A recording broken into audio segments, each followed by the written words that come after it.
Welcome back to Small Caps, ladies and gentlemen. My name is Kerry Stevenson. Today, I'm speaking with David Paterson. He's the CEO of Latrobe Magnesium. ASX code is LMG. Now, if you want to go back and understand the whole magnesium market and where it's going and some of the drivers in the market at the moment, go back and check out the interview I did with David back in December last year, just a few days before Christmas.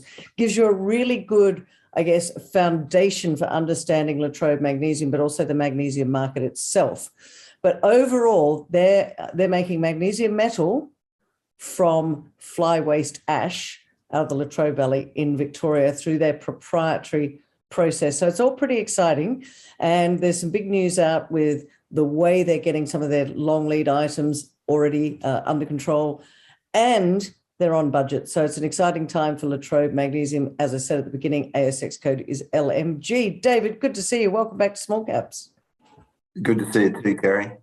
I cannot believe it's already June, and I know how busy you've been, so thanks so much for joining us. What's been happening since we last spoke in December last year? Is the market, that sort of supply-demand, still as, I guess, challenging as it was back then? Has anything changed with that in the market?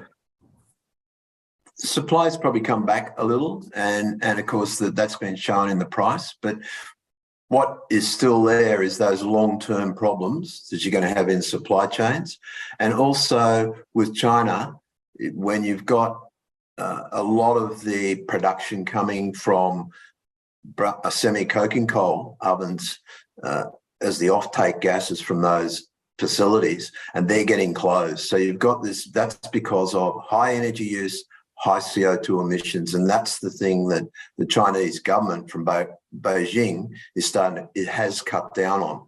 You got to remember the ETS system in China started last year, and it was basically just the power stations. Now this year they're bringing in the steel, aluminium and mag producers. So all that's coming into their ETS market.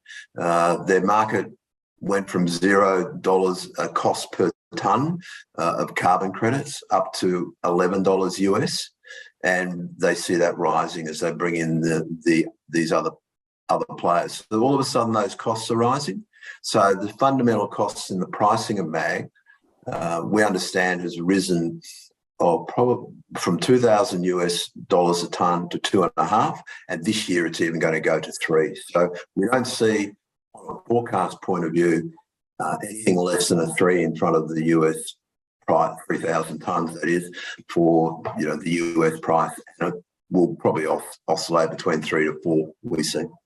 And do you see that the demand for magnesium increasing? Because without, just briefly, the majority of the magnesium goes to make aluminium sheet, which makes the EV, the electric vehicles, lighter, which allows the battery to travel further, I guess, because it keeps the weight of the vehicle a little bit lighter. So it's a really important part of this transition to the electric vehicle market.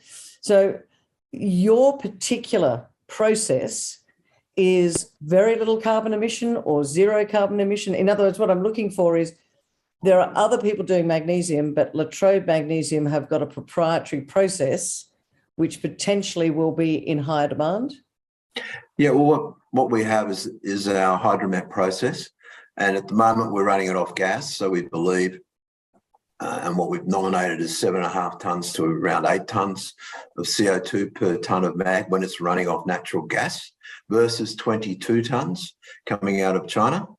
And we believe with renewables, and that's where we're heading for our 10,000 tonne plant and our 100,000 tonne plant, it should be net zero emissions because we're running it off renewables. So when you say renewables, are you talking, I'd love to say uranium, but I know you won't be. Renewables being solar, wind, what are we talking? Solar, wind and hydro, so that whole mix.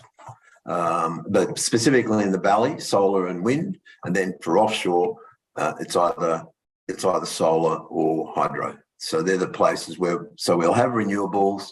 There'll be actually even, as I said, net zero emissions, if not minus, if you look at a life cycle analysis process, which you should do. David, just talk to us, if you could, From December of last year, as we were going to Christmas, until today, I'm talking to you coming up to the end of the financial year, end of June. What is it that you've been doing? What are the key milestones that investors should be sitting up and taking notice of right now? Well, I think it's the progress we've made with our design and engineering works. We effectively have basically tendered our long lead time items, which is our spray roaster and our furnaces. Both of those, one is around 6 to 7 months. We've been able to keep that down, and the other is around 9 to 11 months. So we're trying to pare that back to the 9 months as much as we can. But they've both been tendered. They've both been awarded. So, you know, we're moving forward with both of those. The full contract hasn't been awarded yet, but that's just the terms and conditions. But people are working on the engineering solutions, which you have to do. Engineering-wise, we're at around 50%. Very close to 50% of total engineering. You've got to be a bit careful, because when you talk about process engineering, we're over 75%. So that's where you can do the processes for the equipment and get the other 25% is normally done by the equipment provider. So you tell him what your specs are, he then goes and makes sure he meets those specs. So that, as I said, the long lead time items have been done. We have another 13 odd of our major packages out there. So, you know, there's been a lot of, they'll probably be in the market for the last month. They'll be evaluated, they'll be received by the end of the month, evaluated for another month, and then the orders will get placed. So very important, we did our drawdown as we announced today. So we've got the dollars there. It hasn't affected to date our sorry, let me interrupt you for a second, because some people will say drawdown. What drawdown? Just give us the background to the drawdown facility. Okay. So we have a $23 million project loan to build the demonstration plant. Most of those dollars will be repaid from our R&D tax rebate that we get back, because it's a demonstration plant and it's been approved by the government. So we'll get 20 million of that back in between now and October 23, and then so that gets repaid. That's our main area of repayment for that project loan. We've drawn our first 10 million. Our second 10 million is scheduled to be drawn on or before the 1st of September, and then the other 3 million is a cost overrun if things for any reason go overrun. That's a safety valve, if you like, that we have there, and that's been approved. So we don't expect that to happen at the moment. As you mentioned, Kerry, we're on budget. The interesting part about it is, I suppose, those two items represent around 40% of our direct equipment costs. Out of our 39 million, 24 million's in direct equipment costs. There's 6 to 7 in EPCM, which is your engineering and design. And of course, most of that's been spent. We've spent up to 6 million already on just that. And then the remainder is, of course, the commissioning and putting it all together.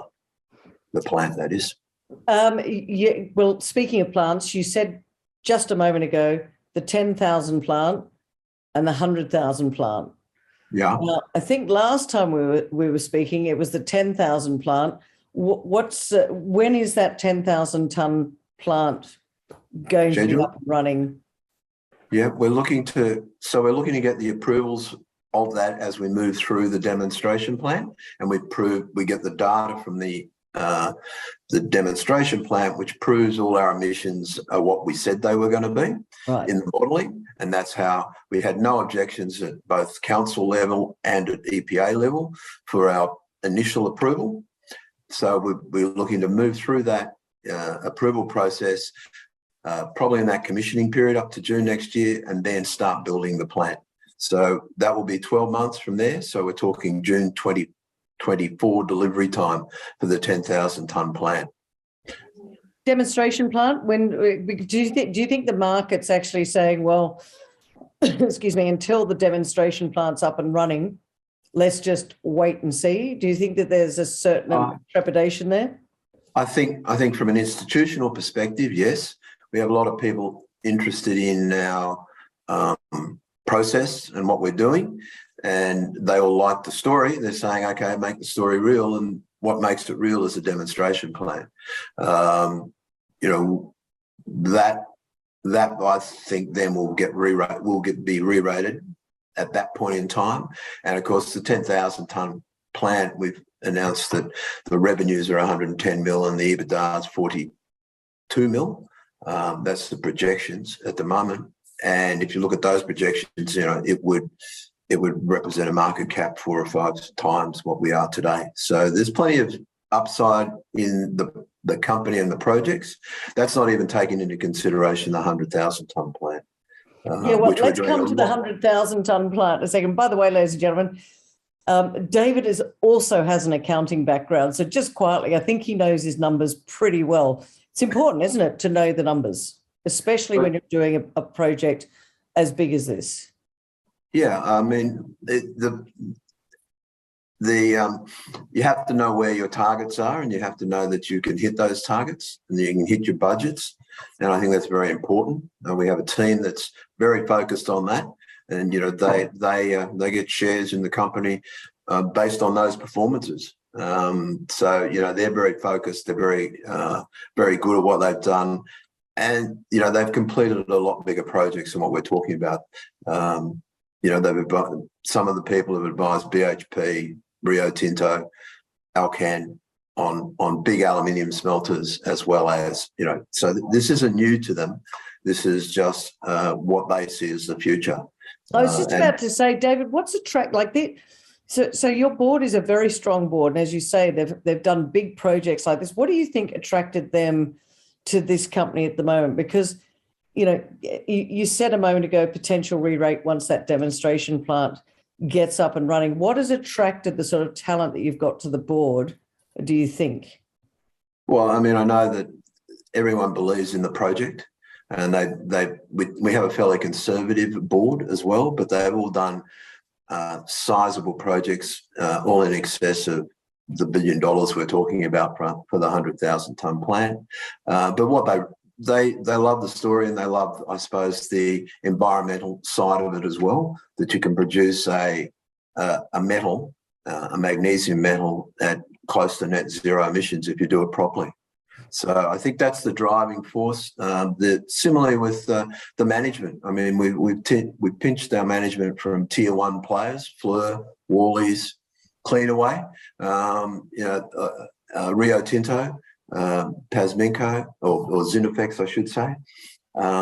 So we've got those people because they see the future and growth in the company, and they want to grow with it instead of being in a big organisation where they can make a meaningful contribution with us. What do you think the challenges are as you head towards the demonstration plant and beyond? Because a minute ago you just said something which to some people listening might go, oh, that's a lot of money. When we get to the 100,000 tonne plant, did you say $1 billion? Correct. So correct. What's that looking like? Are you having companies and governments throw money at this because it's going to be zero carbon emission? Talk to us through that and why that number doesn't scare you. Well, the issue with the 10,000 tonne plant is that we have offtake agreements with our current distributors in Japan and the USA already for that 10,000 tonnes. So we had a lot of people, as we mentioned last September or December, that had come to us over that period of time from September to December, and there's been others since. And that's why we decided to bring the 100,000 tonne plant forward. I mean, we're talking about some of the biggest names worldwide in the aluminium sheet business, because if you're going to make sheet, you need 5% magnesium. Okay. So all of a sudden, that's why I remember we talked about Merkel saying that magnesium is going to affect the German car recovery, because you can't make, you can make a car without silicon chips. It just doesn't have the function. You can't make a car, as she said, without magnesium, because you can't make hoods, you can't make doors, you can't make roof, panels, hood panels and everything else, all the panels for the car, which is now have been converted over. You can't convert them back because the conversions have been done at the OEMs or the BMWs, et cetera, of the world, who are the OEMs. So you've got that issue where you can't convert back. There is nothing to replace mag at this point in time. And what we try to do for those big sheet metal producers is say, look, we can't solve your problem today, but we can give you a 2026 horizon where the solution can be if you want to come and look at diversifying away from China and securing supply. There's been a lot in the last weeks from both the US funding a couple of Australian companies, one in zircon, it's an unlisted one in Linus last week, where they're going to fund the new plant, the rare earths plant in the States, which is a big step forward. That's big, and the EU's been on this for a while as well because they don't have any mag producers, for example, but they're short in critical minerals. So once again, they're saying, the governments are saying, actually, the French and the German governments are saying to the car manufacturers, you've got to secure your own supply. You've got to start talking to these people about, the new producers, the Western producers. So you can actually, yes, you can get 50% from China, but you've got to be able to secure that supply chain. And that's the big thrush. Yeah, I was about to ask you, where are they getting their supply? Where have they been getting their supply? Is it 100% from China or? Yeah. You've got, when you look at China, you look at the world market going back very quickly, 1 million tonnes, growing to 2 million tonnes by the end of this decade. You've got 900,000 tonnes being made in China. You've had half of it being consumed internally, half of it being export. Those exports go 50-odd thousand tonnes to Japan, no producer. One producer in North America, 150,000. No producer in the EU, another 160 to 170,000. So all of a sudden, you can see you can see the other side of that equation. So they're just saying, okay, we can't. They weren't worried so much about the price going to 11,000 US a tonne because they only use 5%. They were more concerned just about supply. Right.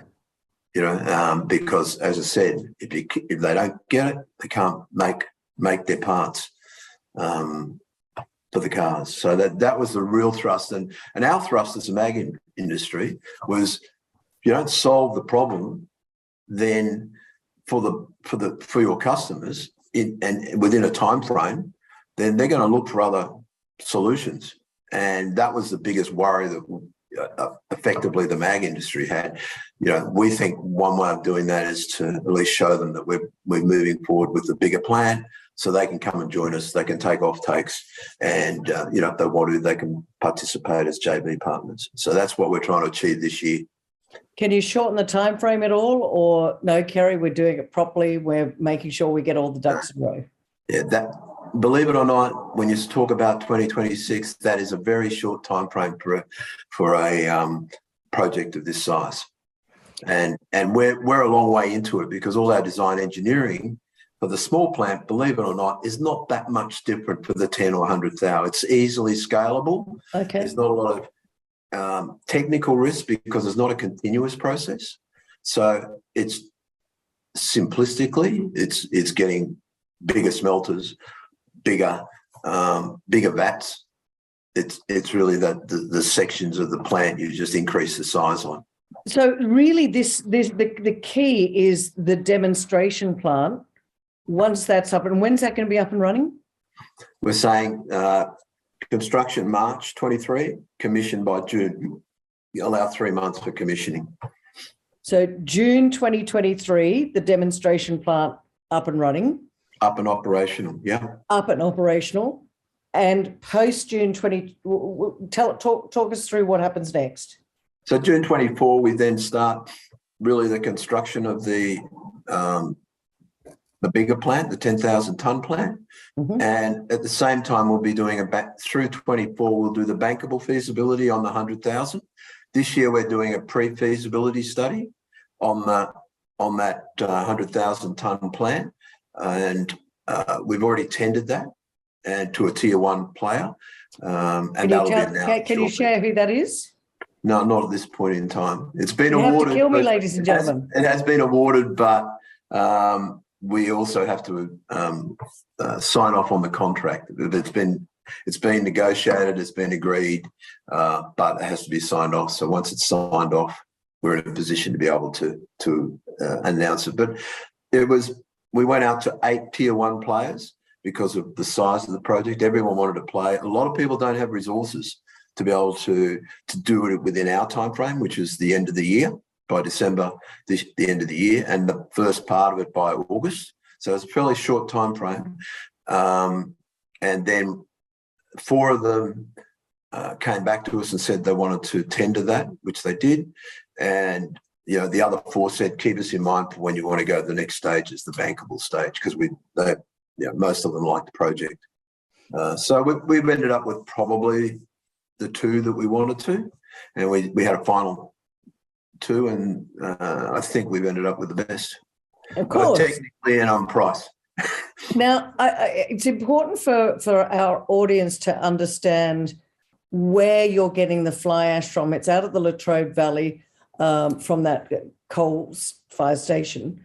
How long will that last? It's fly ash. So that, I understand, is shutting operations in 2028. Does that mean that you need to look for a new supply, or is there plenty there?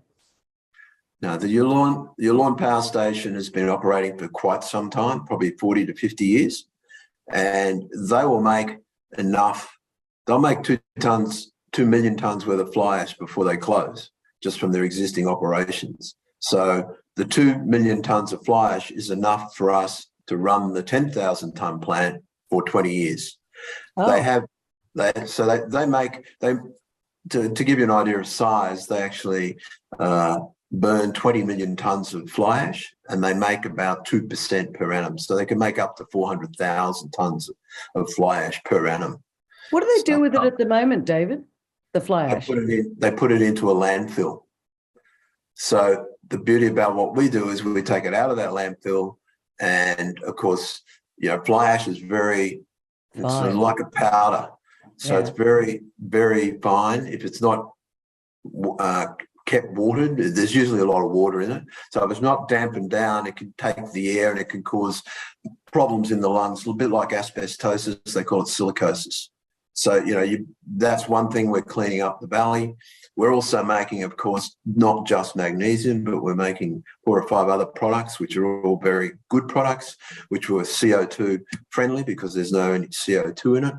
What are those products, David? And we're running out of time, so just tell me quickly what those products are. The number 1 product is a cement material. Yep. So we call it supplementary cement material, and that can replace 30% of Portland cement in cement. So in other words, 0 emissions, reduces the CO2 emissions in cement by 30%. And cement is the biggest commodity worldwide.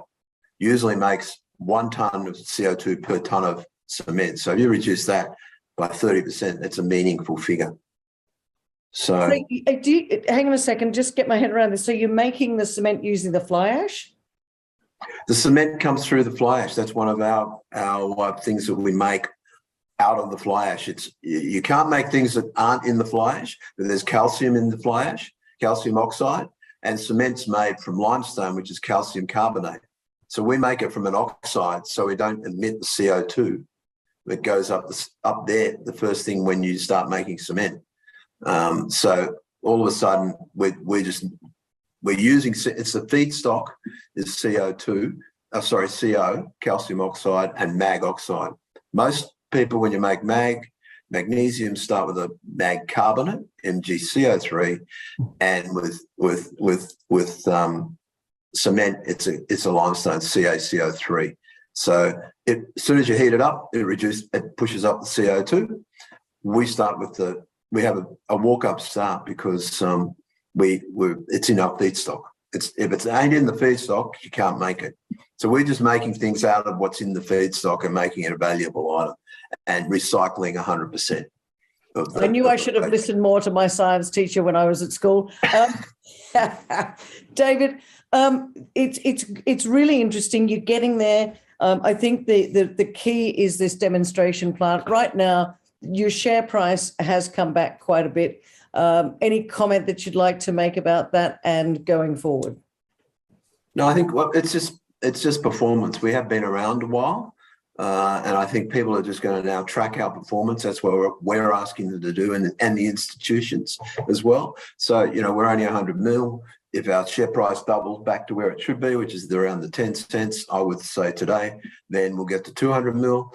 They'll start looking at us at that point in time, as well as the results of the demonstration plan. So they want to see that we're on time, on budget, and we can deliver. And therefore, they'll take the 10,000 as read, I think. And if we deliver on our 100,000, there'll be some great news by the end of the year as well. So there's those items of just keeping people informed about how we're going on our construction, them seeing the activity happening, and building the plan. And you've all got skin in the game, because I think that's important as well. It's important for you to make sure that this is successful. Well, I think all our board has we're probably all in the top 20. So they're, as you say, there's a lot of skin in the game. And also with our management, we've also incentivized them on a share basis, but they have to perform, and it has to be done on time and on budget for them to get awarded their shares by 2023. So there's real incentive for everybody to make sure it happens to the best interest of all shareholders. All right, it's my sign-off time, David. 3 reasons that our community out there should be sitting up and taking notice of LMG right now. Well, I think the first is always that if you want mag exposure and you understand what magnesium is, it's a critical raw material worldwide that has some very good funding available from governments around the world. There is very few companies you can invest in worldwide that are in the development phase. There's only 2 of us in the IMA, and that's us, and the other one is private, so you find it hard to invest with them. So that's one thing. As you mentioned earlier, Kerry, the whole magnesium push to double uses, that's really about supply availability, and EV cars create that demand for future uses of mag. So I think if you want to look at mag, that's what you've got to get exposure for. It's one of the few ways you can only get exposure into that mag industry. I think you mentioned earlier on the unique IP. I think that's the real crux. We prove it works in the demo plan. We can adapt that not just to fly ash, but to ferronickel, which is the 100,000 tonne plant is going to be used. And that's a world first on both counts, both in fly ash, brown coal fly ash, and ferronickel. We have the IP, so it's very hard for anyone else to use that. And there's a lot of other opportunities around the world. We have mentioned, the expansion opportunities from the demo plant to the 10,000 tonne plant and the 100,000 tonne plant. 10,000 tonne plant, speaks for itself. $100 million in revenue, 110 million in revenue, 42 in EBITDA. If you look at, as I mentioned, if you price us like the lithium guys in the critical raw material space, and you say 10 to 15 times, they're worth 10 to 15 times that EBITDA, then you're going to be 400 to 600 million. We're only at 100 million today, so there's a lot of room to move. That's without looking at the 100,000 tonne. So I think they're the 2 reasons from that. Just the financials and the expansion opportunities are very real, and there's not, as I said, there's not a lot of competition worldwide, because it just takes you to do a project of that size. It takes you that 4 or 5 years.